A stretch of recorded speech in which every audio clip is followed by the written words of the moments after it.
वर्तमान में फरीदाबाद शहर में एक मुहिम छिड़ी हुई है फरीदाबाद को सुंदर और स्वच्छ बनाने की, जिसे लेकर नगर निगम पूरी तरह से एक्शन मोड में आ गया है और जन भागीदारी के साथ शहर को सुंदर कैसे बनाया जाए, क्या कुछ नीति बनाई गई है। हमारे साथ नगर निगम के एक्शन ओपी करदम जी यहाँ पर मौजूद हैं। सर, अब पूरा फोकस जो देखा जा रहा है वो नगर निगम कोशिश कर रहा है कि लोगों की भागीदारी के साथ शहर को साफ किया जाए, और जब क्योंकि फरीदाबाद में डेंगू के मामले जिस तेजी के साथ बढ़ रहे हैं, सेहत को लेकर भी ये जागरूकता जो है बिल्कुल होनी चाहिए। तो क्या कुछ एक्शन प्लान तैयार किया गया है? मैम, मैं अपने महकमे की तरफ से बताना चाहूँगा कि हमने जन भागीदारी के लिए सभी प्लेटफॉर्म्स पे रिक्वेस्ट की है। हम वार्ड अपने पूरे फरीदाबाद क्षेत्र में वार्ड्स कमेटियाँ बनाई हैं। हर वार्ड में एक नोडल ऑफिसर रिपोर्ट किया है, एक एनजीओ के साथ टाई अप किया है, एक CSR पार्टनर हम लोगों ने अपनी एक कमेटी में रखा है। हम लोग मैक्सिमम लोगों तक रीच बना के प्रार्थना कर रहे हैं कि भाई आप अपना गीला सूखा कचरा अलग अलग करके दें। अगर ये दोनों इसमें हम कामयाब हो जाते हैं तो शहर की बहुत सारी समस्याएं खत्म हो जाएंगी। कचरे की वजह से हमारी सीवरेज सिस्टम प्रणाली, हमारी ड्रेनेज सिस्टम प्रणाली बहुत बुरी तरह से इफेक्टेड है। अगर कचरा अलग अलग हो गया तो बहुत सारी प्रॉब्लम्स शहर की दूर हो जाएंगी।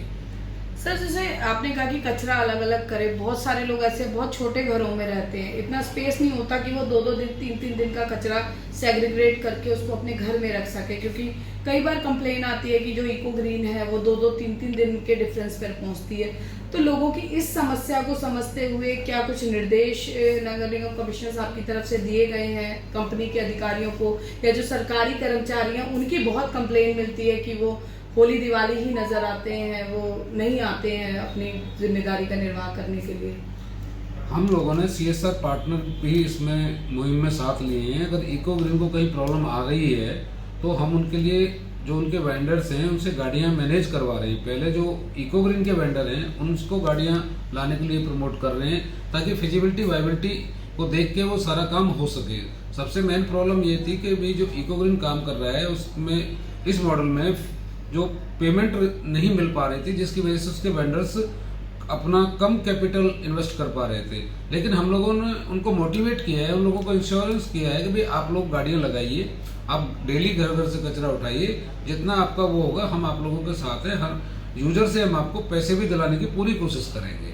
और यदि फिर भी कहीं जहाँ गरीब लोग हैं वहाँ पे ये मॉडल कई बार फिट नहीं बैठ रहा, तो उसके लिए हमने अपने CSR पार्टनर्स से रिक्वेस्ट की है कि वो कुछ हमें डोनेट कर दें ताकि उन लोगों को भी बाकी सभी लोगों के जैसा सुविधाएं मिल सके।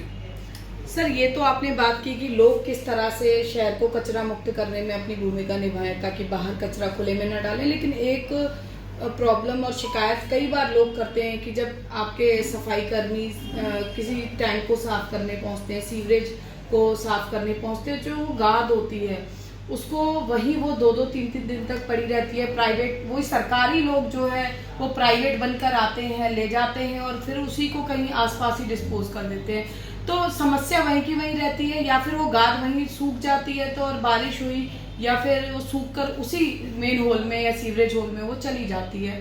तो नगर निगम कर्मचारी जो इस तरह की लापरवाही बरतते हैं उसके लिए कोई रोड मैप तैयार किया गया है? मैम देखो, ये गलत है इल्ज़ाम कि भाई नगर निगम वहीं पे छोड़ देता है। जो गाद निकलती है उसको उठाने के लिए थोड़ा उसको ड्राई करना बहुत ज़रूरी है, क्योंकि वो थोड़ा ड्राई होगा तभी उसको लोडिंग अनलोडिंग कर पाएंगे।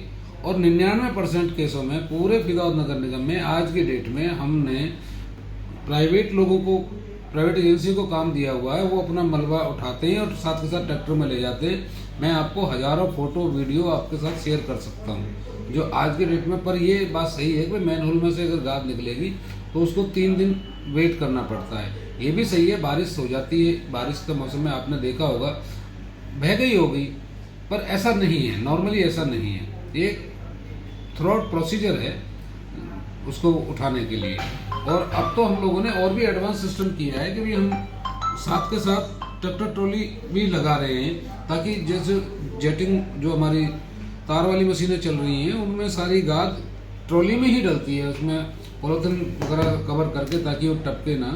ये भी सब हम कर रहे हैं। हम आपके साथ डेली आप वार्ड में विजिट कर सकते हैं किसी में भी। सर, आपने जैसा कहा कि लगातार नगर निगम काम कर रहा है शहर को कचरा मुक्त करने के लिए, सुंदर बनाने के लिए, लेकिन जब लोग शहर की हालत देखते हैं तो शायद उन्हें लगता है कि नगर निगम कुछ नहीं कर रहा है। रिजल्ट जो है हमेशा देरी से आते हैं अच्छी चीज़ों के, कहा जाता है। तो लेकिन आप हमारे माध्यम से लोगों से क्या अपील करना चाहेंगे ताकि उनकी जन भागीदारी इतनी मजबूत हो कि फरीदाबाद वास्तव में कागजों में नहीं, धरातल पर भी सुंदर नजर आए और साफ नजर आए। जैसा बार बार कहते हैं, हमारे एक विधायक जी भी कहते हैं कि इंदौर जैसा साफ सुथरा शहर हम बनाना चाहते हैं। तो ऐसे में वो सपना आपको लगता है कि साकार होगा, और आपको एक अधिकारी के तौर पर क्या लगता है कि कहाँ कमी आती है और लोगों से उस कमी को दूर करने के लिए क्या अपील करना चाहते हैं? मेरी अपने शहरवासियों से यही प्रार्थना है कि हमें अपने शहर को कचरा मुक्त और सुंदर बनाना है। इस सब के लिए मैं सभी से प्रार्थना करता हूँ कि अपने घर का कचरा बाहर रोडों पे ना फेंकें, सब कचरे को अलग अलग करके दें। जो लोगों ने नालियों पे इंक्रोचमेंट की हुई है उन इंक्रोचमेंटों को ना करें, जिससे बारिश का पानी और आम पानी निकलने में रुकावट ना बने। सर, एक चीज़ और मैं कहना चाहूँगी, क्योंकि हाल ही में बड़ा करंट टॉपिक है और लोग बहुत परेशान होते हैं साल के अंत के 2 महीनों में, क्योंकि फैक्ट्रियां बंद कर दी जाती हैं। बहुत जगह रिस्ट्रिक्शंस एनजीटी लगा देता है कि पॉल्यूशन लेवल फरीदाबाद का बहुत अप हो जाता है। अभी से सख्ती शुरू हो गई है। डीसी को और अधिकारियों को एनजीटी की तरफ से लेटर भी आए हुए हैं। तो ऐसे में अभी से फरीदाबाद में प्रदूषण का स्तर कम किया जाए, उसके लिए नगर निगम के स्तर पर क्या कुछ प्लानिंग आप लोग कर रहे हैं? नगर निगम एक औद्योगिक क्षेत्र है जहाँ पोल्यूशन का लेवल बढ़ता है। ये हर एक शहर में होता है कि जहाँ उद्योग होंगे वहाँ पे पोल्यूशन का लेवल बढ़ेगा। नगर निगम ने अपनी तरफ से एयर पोल्यूशन कंट्रोल प्लान बना दिया है। बहुत जल्दी आपको सभी सड़कों को छिड़काव होते हुए दिखाई देगा। सभी सड़कों से आपको मिट्टी उठती हुई दिखाई देगी। आपको pothole free main roads मिलेंगी सभी, और आपको जो रोड्स की लिंक मतलब जॉइंट्स थे वो भी आपको रिपेयर होते दिखेंगे, जिसकी वजह से ट्रैफिक की स्पीड बढ़ेगी और पोल्यूशन लेवल डाउन आएगा।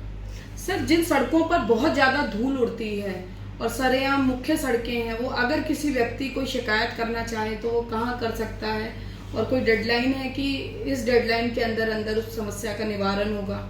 हमारे केंद्र सरकार की समीर ऐप है, जिसपे कोई भी अपनी शिकायत दर्ज करा सकता है। कहीं भी धूल उठती, कहीं भी पोल्यूशन होता दिखाई देता है तो वो कहीं से भी अपनी शिकायत दर्ज कर सकता है और हम उस पर इमीडिएटली कार्रवाई करते हैं।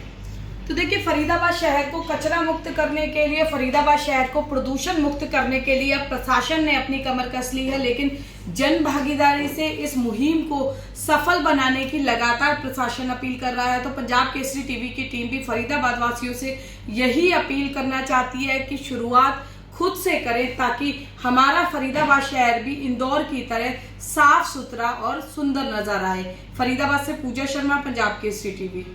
हमसे जुड़े रहने के लिए हमारे YouTube चैनल को सब्सक्राइब करें और नई वीडियो की नोटिफिकेशन के लिए बेल आइकॉन को दबाएं। अगर आप ये वीडियो Facebook पर देख रहे हैं तो लाइक जरूर करें और ज्यादा से ज्यादा शेयर करें। धन्यवाद।